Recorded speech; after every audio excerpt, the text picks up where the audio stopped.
It's payday, which means it's time to make smart money moves. In today's video, I am sharing my 2025 payday routine, how I budget, save, and spend wisely to stay on top of my finances. Let's get into it. And if you love personal finance content, don't forget to like, subscribe, and hit the bell for more tips. Hello everyone, welcome back to my channel, or welcome if you're new.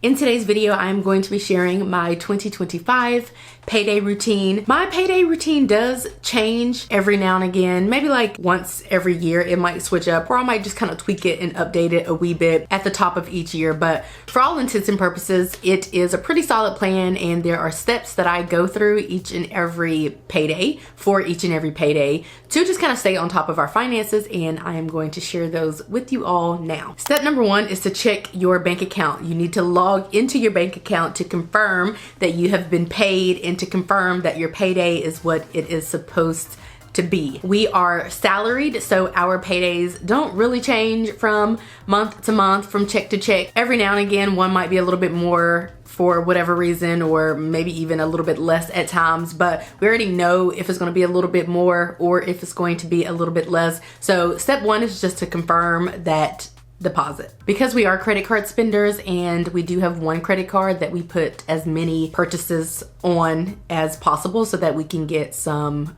credit card points for travel purchases. We do check that credit card balance at that time as well, just to see what our credit card balance is in relation to the balance that's in our checking account following that payday. The next thing that we do is we pay ourselves first. That might mean transferring money to a separate checking account or to a separate savings account. That might be investing. We don't do this each and every payday. Like, I would be lying if I said that I was paying myself first, or we were paying ourselves first every single time that we get paid, but more often than not, that would be the time that we would do that. We like to kind of take care of our future selves first before we get to spending and blowing money fast. Well, we do save every paycheck, but it might not be a transfer. We may not be transferring the money out of said checking account as soon as we get paid. It might just stay in our account. We may not transfer it to our emergency fund account or a sinking funds account or a savings account, but we do actually retain money every payday. But if you want to make sure that you're paying yourself first with no issue and to take the work out of it, just go ahead and automate your savings transfers. The next thing that we do, unfortunately, is we pay for our bills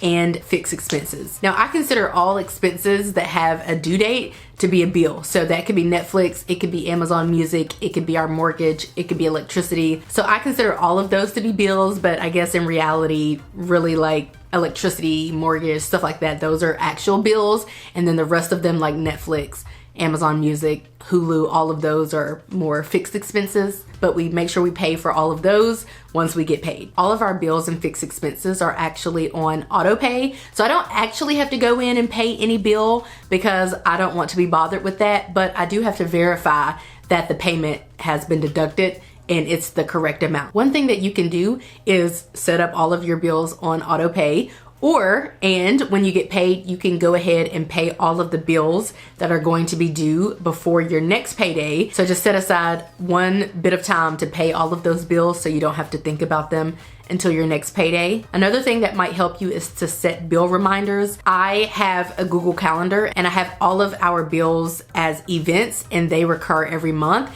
And in the description, I have the amount of the bill. So they are recurring events that happen every month. The next thing that we do is budget for variable expenses. We have what is called a shopping budget, and this shopping budget includes everything that we will spend money on that is not a bill. So groceries, restaurants, date nights, dog food, gas for our cars, you name it. All of that comes from our shopping budget because that just makes sense to me. Instead of having a line item in our budget for food and restaurants and gas and trying to keep up with all of that, which is a headache, we just have one shopping line item, and every time that we spend money on shopping, I just track that expense and attach it to the shopping line item. This shopping budget can vary from like $1,500 for a regular month to like $2,500 for a month where we might do a little bit more spending, like in the summers when we're off of work, so June and July, and even around the holidays. So we tend to do a little bit more spending around that time.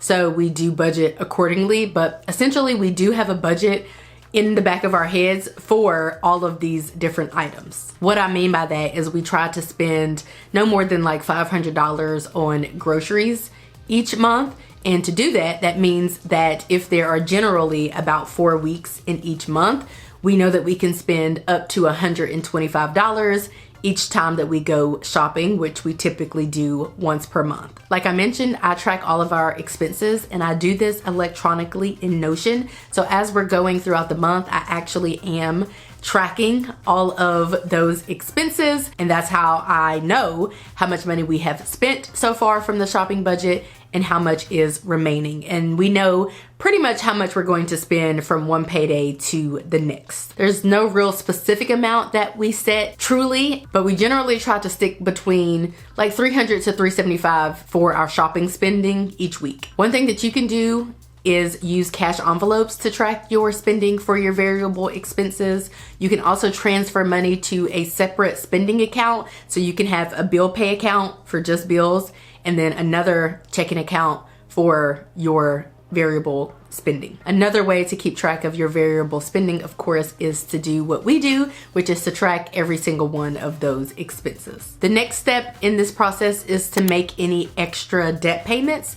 We don't do this every single time. There are periods of time where we are really heavily involved in making extra debt payments or paying off debt. Now is actually not one of those times, but this would be the time where we would make an extra debt payment. After we have saved, paid our bills, and created a budget for our variable spending, then we could see how much money is left over from that paycheck, of course, and then we can allocate that towards an extra debt payment. Honestly, most times it's more like an extra savings or an extra savings transfer rather than an extra debt payment, because I feel like we're saving more often than we are putting money towards debt. After covering all of your essentials and or creating a budget for those essentials, then that's when you would know how much extra money you could allocate towards debt. The next step is to update our budget and financial goals. So after paying bills and allocating for variable expenses, making extra debt payments, making savings transfers, this is the time that I like to review our budget just to kind of see what is upcoming, see if there's anything that has changed, any tweaks that I need to make. Occasionally we need to make a tweak to one of the line items in our budget. Like if I cancel a subscription, then I know that I can go ahead and delete that from our overall budget, which will free up additional money. Sometimes we are making changes to the shopping budget, either increasing it or decreasing it. Sometimes we get an extra payday or our paydays are more than we thought, so we need to kind of make adjustments to our budget because of that. This is also a good time to check on progress towards any savings goals, any investing goals, or even to check on your debt payoff progress. This step is especially important for those who have variable income. Our income is variable, so that's why this step is super important to us. If you have more fixed income and your income doesn't really change from month to month or payday to payday or what have you, you may not have a need to do such. But if you do have more variable income, then just kind of checking in with your budget, with your income, with your progress is essential. Step 7 is my favorite step, which is the treat yourself step. After all financial responsibilities and obligations are tended to, this is when I can, spend a little money and ball out, if you will. After I've already done all of those responsible things, it's time to be a little irresponsible. This is where we can reward ourselves with a little treat, a date night, a restaurant visit or something like that, guilt-free, because we've already been responsible adults. Personally, I do not wish to work as much as I work if I'm not going to enjoy blowing a little money every now and again. So this is the time for that. We don't really set aside a specific amount each payday for fun money. We used to, but now we're at a place where we know. Like I know if let's say I go out with a friend each week and we go to a restaurant and let's say I spend $30 or whatever, that's acceptable. I know that's not doing too bad. But if I'm somewhere each week spending like $100 or whatever, that's doing a lot. In the back of my head, I actually try to keep my personal fun money spending to like $200 max per month. That's what I really try to do. And my husband is the same. We don't have set amounts at this point in our journey.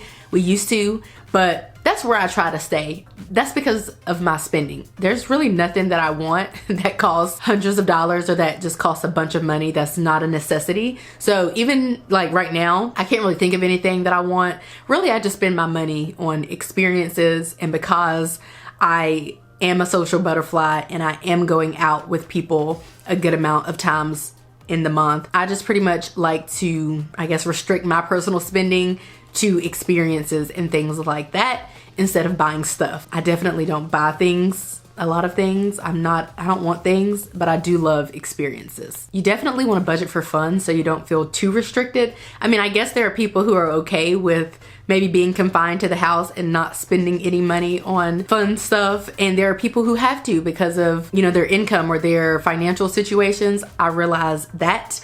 But if you have a little extra money to allocate towards something fun or just treating yourself in some kind of way, I definitely recommend allocating some of that for that. Those are the 7 steps that we follow each and every payday routine. Maybe not in that exact order, but we do that every single payday. As a reminder, step 1 is to check your bank account. Step 2 is to pay yourself first. Step 3 is to pay bills and fixed expenses. Step 4 is to make a budget for your variable expenses, which are the ones that are more random and are going to randomly come up throughout the month, and the ones that a lot of people typically struggle with. Step 5 is to make extra debt payments if needed and or extra savings or investing transfers. Step 6 is to update budget and financial goals. Step 7 is to treat yourself responsibly. What is your go-to payday routine? Are there things that you do that I haven't mentioned? Does our routines differ in some type of way? Comment down below. That's going to be it for today's video. I hope that you guys enjoyed it. If you did, give this video a like.